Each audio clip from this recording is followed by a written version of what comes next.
Começar? Espera que a Abdu se Estão ausentou. prontos? Tá aí? Pronto. Então bora lá. Quando foi que vocês começaram a perceber o peso, assim, desse novo mundo que tá chegando? Amigo, desde dos meus 14 para 15 eu já não tava muito afim. Uns 13 anos. Como Eu já foi isso aí? morgava já. No meu caso foi. Aí tava morgado porque não tava conseguindo encontrar emprego, ele tava muito cabisbaixo. Aí depois ele chegou em mim e disse: Isso é a vida adulta, se você não se preparar, você vai acabar caindo muito, que nem que nem que aconteceu comigo agora, viu? Aí já ficou Pra aquela mim, imagem na minha cabeça, né? Vida adulta vai ser complicada. Sim. Eu acho que o momento em que eu fui convidado para conhecer a vida adulta foi com os livros, cara. Com os livros? É, com os livros, porque, querendo ou não, eu tirei muita coisa de boa do anarcapitalismo, cara. Um exemplo disso é Aí, o. homem, no É, meio do sistema. Aí, Isso vai Abdu Red chamar a Pill. atenção aí. Abdul Red MG Pill. Tal, MG Tal, Misericórdia, Magic the Gathering. Black Abdu, Pill. é porque talvez os livros da vida não sejam coisa suficiente para colocar você na vida adulta, não. Não, eu Porque sei, minha mas só definição de que. Red Pill acaba sendo outra também, não é nem dos MGTOW e tal. Cadê a definição de Red Pill? É porque pra mim, pro homem tem o seguinte, né? Tipo, isso é um caminho particularmente masculino, porque geralmente é homem que percebe mais desse tipo de coisa. Mas, tipo assim, geralmente é homem que gosta de Império Romano, né? De história, essas coisas assim, que é sobre poder, é sobre política e tal, sobre o jogo da força mesmo. Coisa de Aí, Flamengo. aí você pode despertar pra realidade assim, que nem a Abdu tá dizendo, através de alguma ideologia política, né? Que é meio que um exercício, assim, desse ímpeto masculino, assim, de força, essas coisas assim. Porque, bicho, a gente fala de política e tal, porque a própria palavra Sim, política já é uma coisa civil, né? Dos gregos e tal, mas a verdadeira essência da política é a guerra, praticamente. sim. A Mas a gente... guerra tá falando como? É porque, assim, a gente luta com as palavras para não ter que lutar com punhos, é tipo isso. Aí é como. Aí tem, Até Jordan Peterson tem fala sobre isso. Oi? os mesmos métodos: propaganda, você Jordan Peterson utilizar fala. de artifício contra seus oponentes. É. Você não é imune à propaganda. Aí o rapaz moderno, ele pode meio que despertar para a vida adulta a partir da política, né? Assim, Eu acho que acompanhar também alguma tive. coisa. Eu tive também meio que esse lado. Eu comecei também a acompanhar muito o canal do YouTube, só que isso aí eu percebi que não era muito a minha opinião assim. Aí então eu fui deixando de acompanhar. Eu pensei, meio que senti que não tava preparado pra isso. Não tinha ainda a mente pensar sobre essas coisas. Eu ainda era muito maturo. Eu posso até ter meio que uma própria opinião, mas eu não me considero não me considero ser de alguma ideologia ou espectro político. É, porque você provavelmente despertou, não foi tipo com o Red Pill, que seria uma coisa, tipo. O simbolismo da Red Pill é mais de guerra mesmo, é política, essas coisas assim. O seu pode ter sido de outra forma. No meu caso, quando eu tinha 12 anos, eu percebi que de 12 anos pra cá, cara, parece que minha mente mudou muito. Eu comecei a ter muito mais consciência das coisas. Antes eu apenas pensava no que estava na minha frente. Agora toda vez que eu vou falar com alguém, eu antes penso no que eu vou falar, pô. Eu penso na pessoa antes.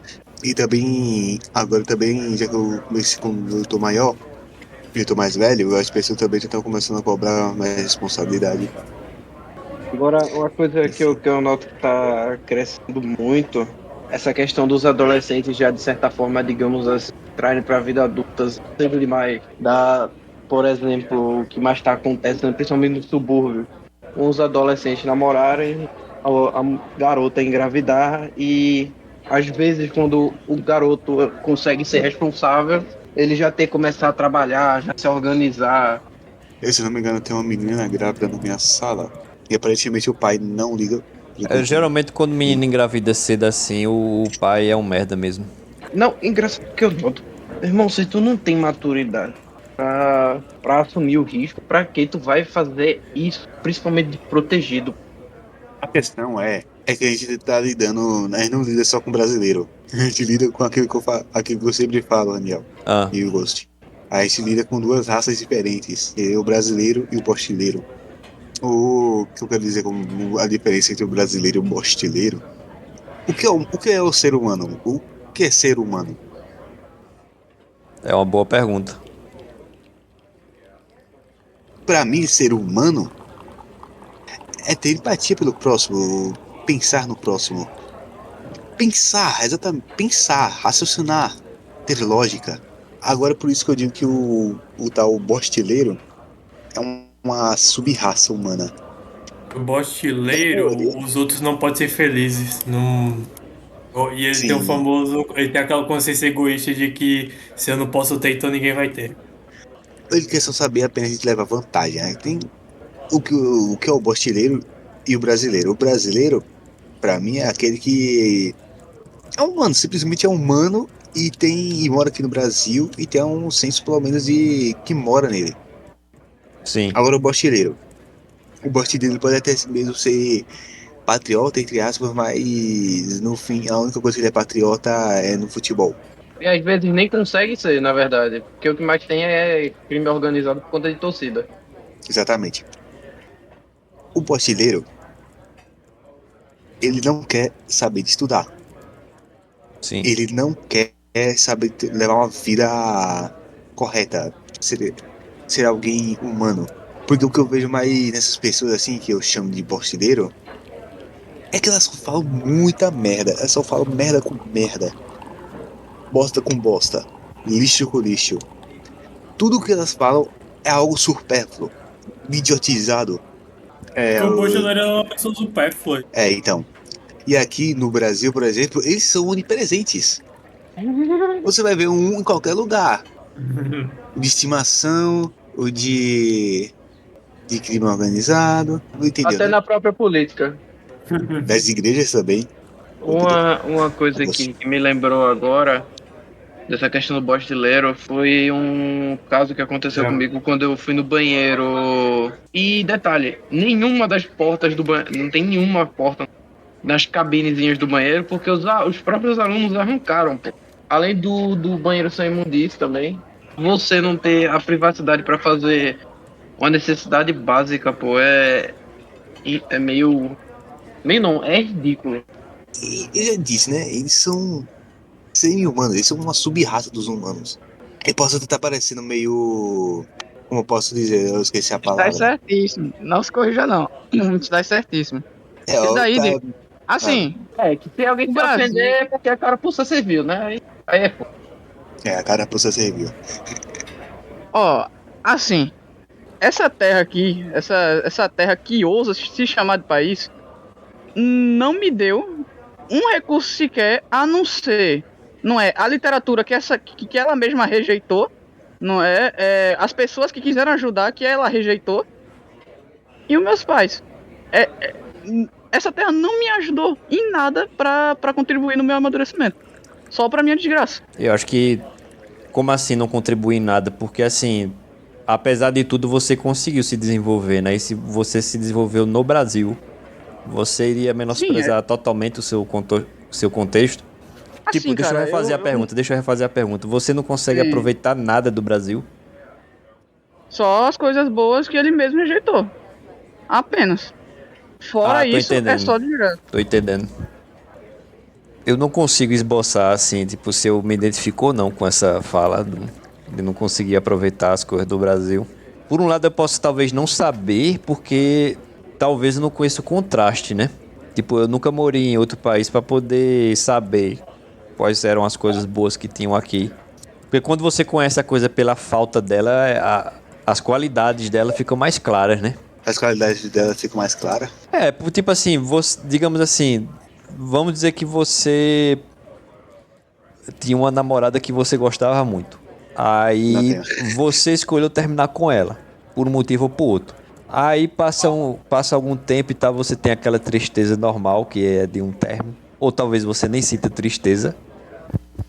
E aí depois de um tempo, tipo, em 3 meses, você já começa a sentir a saudade de coisas que você não tinha reparado antes. Assim, pelo menos você não dava a devida atenção. Tipo, Entendi, talvez entendi. você gostava demais do jeito que ela falava, ou você gostava da comida que ela fazia, coisa do tipo, sabe? Coisa que você não reparava antes. Mas na falta você passa a perceber. É como se fosse a falta de alguém, de uma pessoa que morreu. Pode ser qualquer coisa, sabe? Tipo, não precisa ser falta de alguém. Tipo, qual a coisa que você deixou pra trás que você não, tipo, você não dava o devido valor e que depois você passou a valorizar, sabe? Eu ia falar que no lamente o que lhe falta que você tem que correr atrás mesmo.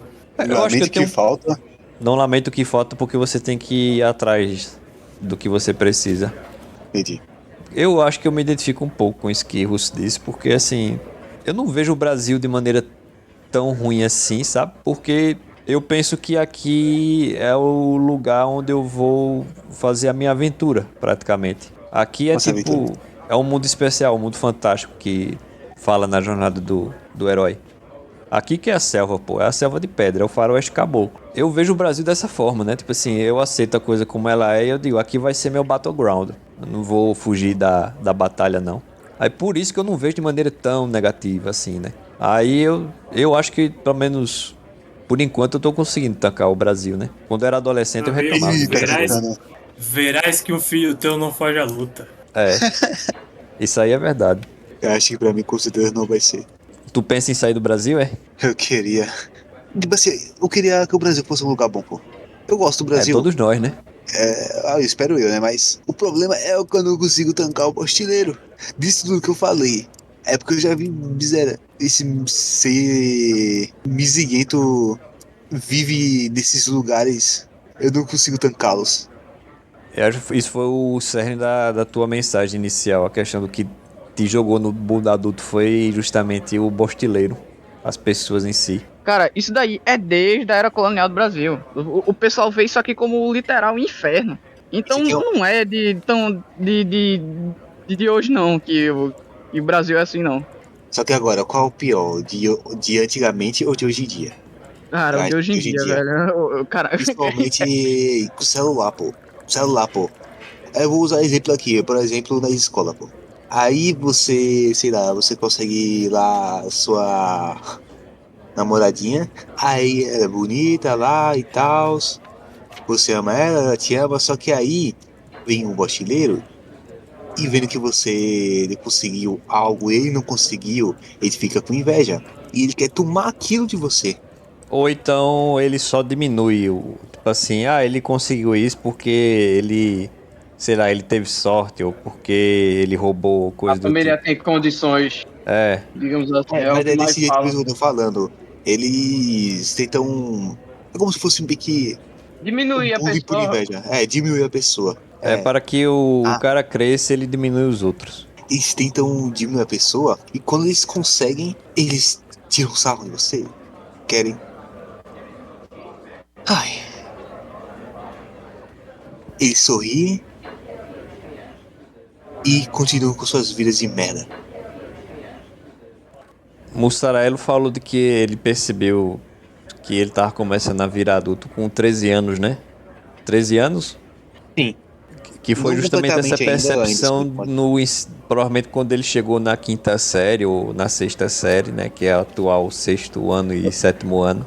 De que a escola que ele conhecia até então, com o mundo adolescente, tipo, já não é mais a mesma coisa, né? Tipo, foi Sim. uma transição trágica, assim, entre o mundo infantil e o adolescente. E o adolescente meio que forçou você a ser adulto. Sendo que era pra eu estar sendo adolescente. Eu acho que, assim, o que marcou muita gente, assim, principalmente na nossa geração, a virada mesmo pro mundo adulto, foi, acho que o 7-1 de 2014. Porque o 7-1 virou um evento quase mitológico no Brasil. E até hoje a gente fala disso. E já se passaram 10 anos desde o 7-1. Tipo, a gente foi... Imagina só, para pra pensar. O Brasil é o país de futebol, né? Aí a gente tenha uma edição da Copa do Mundo no nosso próprio país. 2014, o país de futebol vai liderar a Copa, né? Vai conduzir a Copa e tudo mais. Aí pronto, vai ser nossa chance e tal. Aí a gente é expulso da Copa do Mundo da maneira mais humilhante possível. Numa época, eu lembro bem do jogo, inclusive do 7-1, que o pessoal já entrou com choro na cara, né? Tipo, já mostrou que os nossos heróis, assim, os cabas não tinham... Assim, eles não tinham brio. A impressão que eu fiquei foi essa, né? Porque Neymar tinha se lesionado, não lembro por quê, o que aconteceu. Aí o pessoal entrou já choroso no campo, como tipo assim, como se o cara tivesse morrido, né? Como se Neymar tivesse morrido e tal. Aí eu digo, cara, vocês não vão jogar futebol, não, é? Aí, bicho, já entrou com esse clima besta, tá ligado? Emotivo, totalmente desnecessário, na minha opinião. E aí, quando menos espera, tomou o 7-1. Até hoje, tipo, a geração da gente tá, assim, não conheceu um Brasil bom de fato, sabe? Tipo, a gente é muito novo pra se lembrar direito, assim, das coisas boas que aconteceram nos anos 2000, assim, questão de cultura, economia, etc. Aí a gente já pegou o rolo compressor já com 2014, tipo assim, foi um marco praticamente. A política, a economia, tudo começou a piorar e as pessoas meio que tiveram um despertar a partir daí, né? A Copa do Mundo teve esse quesito de, tipo assim, despertar as pessoas para a mazela que o Brasil estava, né? Tipo assim, vocês são tão ruins que nem no que vocês são supostamente melhores, vocês são bons de fato mesmo, né? Vocês vão tomar de 7-1 em casa. E ainda arriscando a Argentina ganhar de vocês, porque foi pro final a Alemanha e a Argentina. Né? Quase que os argentinos ganharam dos alemães e a humilhação estaria completa, praticamente. Mas aí, como tal, eu acho que desde lá, eu não sei como é que são os números, mas eu acredito que de 2014 pra cá, cada vez mais pessoas querem sair do Brasil, porque não encontra nada de bom aqui, né? E com razão. Aí, como vocês estão dizendo assim... Não, mas fugir do Brasil não vai adiantar não, viu? Pois é. Eu sinto muito dizer aí, mas não vai adiantar nada. É capaz de sair do país e sentir falta. Lá Né? fora não tá. Tem aspectos lá fora, os países da Europa estão muito piores do que aqui. Não vá nessa ondinha não de que vai sair do Brasil, vai ser as mil maravilhas. Eu acho que esse negócio da questão de se tornar adulto nada mais é do que você encarar a realidade como ela é. Pois é. É isso E daí. muito dessa vontade do pessoal de ir pra fora do Brasil é só querendo fugir da realidade mesmo. Não vai adiantar. A não ser que você tenha, sei lá, recebido uma proposta boa de trabalho, que aí não é uma necessidade, na verdade. Mas, fora isso. Eu não sei descrever, bicho, mas eu acho que a inteligência, a falta de inteligência das pessoas é um grande impedimento, porque assim, você cria uma expectativa do que vai ser a vida, uma expectativa, vou utilizar a palavra romântica por falta de uma palavra melhor. Aí quando a realidade se impõe, você quer fugir para alguma coisa, seja para alguma ilusão amorosa, algum vício, sabe? Ou até você virar militante político, achando que você vai estar fazendo, tipo assim, uma diferença Uma grande ajuda à importante. sociedade. A pessoa pode até saber que ela não vai influenciar muito, né? Mas ela meio que tá apaixonada mesmo assim pela coisa, porque ela tem raiva de muita coisa, etc. Ou então ela fica hipnotizada por perdendo tempo no Instagram, ou perdendo tempo jogando algum jogo, tá ligado? Não vendo o tempo passar nisso daí. E aí ele anestesia a consciência, porque ele não tem que pensar sobre a própria vida, né? Aí acaba que o cara só acaba tendo como se fossem surtos de lucidez, né? Ele acorda toda vez que tem uma espécie de beliscão. Da mesma forma que quando você está dormindo, vamos utilizar essa analogia. Como é que o bostileiro médio, como diz o Mussarelo, como é que o bostileiro médio acorda? Quando ele tem que pagar a conta, né? Porque é só na medida dolorosa, assim. Ele não confronta a realidade voluntariamente, que é inclusive o que o Jordan Peterson aconselha. Ele espera as dores chegarem até ele, o que é pior ainda. E aí quando você está dormindo, você não acorda com qualquer coisa, né? Se você pode acordar com um beliscão, por exemplo. Aí a realidade vai dar esse beliscão em você para ver se você desperta. Aí como o cara tá acostumado a só acordar quando tem beliscão, ele cria aquele ditado, né? Não, agora você vai enfrentar a realidade, você vai virar adulto, como se fosse uma conotação totalmente negativa. Mas como o cara tá acostumado, como eu tô dizendo, ele tá acostumado a acordar só quando tem beliscão, ele acha que a verdade em si é uma coisa maléfica, né? Não, o mundo é uma coisa ruim, né? A verdade é uma coisa ruim, e os ignorantes é quem são os verdadeiros felizes, os loucos. As crianças são as verdadeiras pessoas felizes, tá ligado? Ah, quando eu era criança, você não tem que pagar a conta, coisa do tipo. Eu acho que eu tinha, eu não lembro se eu tinha essa crença, porque assim, demorou pra eu meio que acordar também, né? Acordar pra vida mesmo. Eu acho que eu só vim, se eu tinha esse pensamento, eu só vim mudar quanto a ele quando eu fui familiarizado com o pensamento do Jordan Peterson, né? Que ele enfatiza muito a questão de você levar uma vida autêntica e verdadeira e honrosa, diga-se de passagem, porque ele enfatiza muito a questão de você falar a verdade, porque é pela verdade onde você tem a sua aventura de vida, praticamente. E assim, tem uma segunda coisa também, porque não foi só ele que me influenciou, não. O próprio Santo Agostinho, eu não lembro quando eu comecei a conhecer os trabalhos de Santo Agostinho, mas eu sei que ele fala isso, né? Que Deus é bom e que Deus é a verdade. E se Deus é a verdade e Deus é bom, então a verdade também é boa. O que acontece é que a verdade pode ser experimentada como uma coisa dolorosa, porque infelizmente por causa da nossa ignorância mesmo assim e mau caratismo também. Pode ser as duas coisas ao mesmo tempo, ou uma das duas. A gente não enxerga assim, a gente não está disposto a aceitar a realidade e ter humildade para com ela e agir de maneira ética para com ela. De modo que você acaba desenvolvendo todo tipo de defesa contra a verdade. Como eu estou dizendo, né? Você faz coisas que você entorpece a sua consciência para impedir você de pensar nas coisas de fato que são importantes.